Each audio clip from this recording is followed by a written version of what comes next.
চিন্ময় কৃষ্ণের গ্রেফতারের পর থেকে উত্তাল বাংলাদেশ। হিন্দুদের ওপর আক্রমণের অভিযোগ উঠছে সে দেশের কট্টরপন্থীদের বিরুদ্ধে, যার জেরে ভারত বাংলাদেশের সম্পর্কে টানাপোড়েন চলছে। এই আবহের মধ্যেই এবার বাংলাদেশে অবস্থিত ভারতীয় হাই কমিশনে উদযাপিত হলো মৈত্রী দিবস। শনিবার ঢাকায় ভারতীয় হাই কমিশন মৈত্রী দিবসের ৫৩তম বার্ষিকী উদযাপন করে। একটি সাংস্কৃতিক সন্ধ্যারও আয়োজন করা হয়।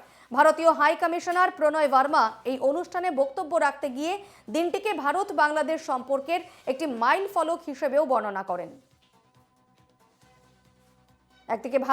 একদিকে বাংলাদেশের যে চরম পরিস্থিতির উদ্রেক হয়েছে এবং কট্টরপন্থীদের বিরুদ্ধে ভারতীয়দের বিরুদ্ধে বিদ্বেষ ছড়ানোর অভিযোগ উঠছে, অন্যদিকে সংখ্যালঘুদের ওপর আক্রমণের অভিযোগ উঠছে কট্টরপন্থীদের বিরুদ্ধে, এবং আরেকদিকে দেখা যাচ্ছে যে বাংলাদেশের ভারতীয় হাই কমিশন, সেই হাই কমিশন কিন্তু মৈত্রী দিবস পালন করছে।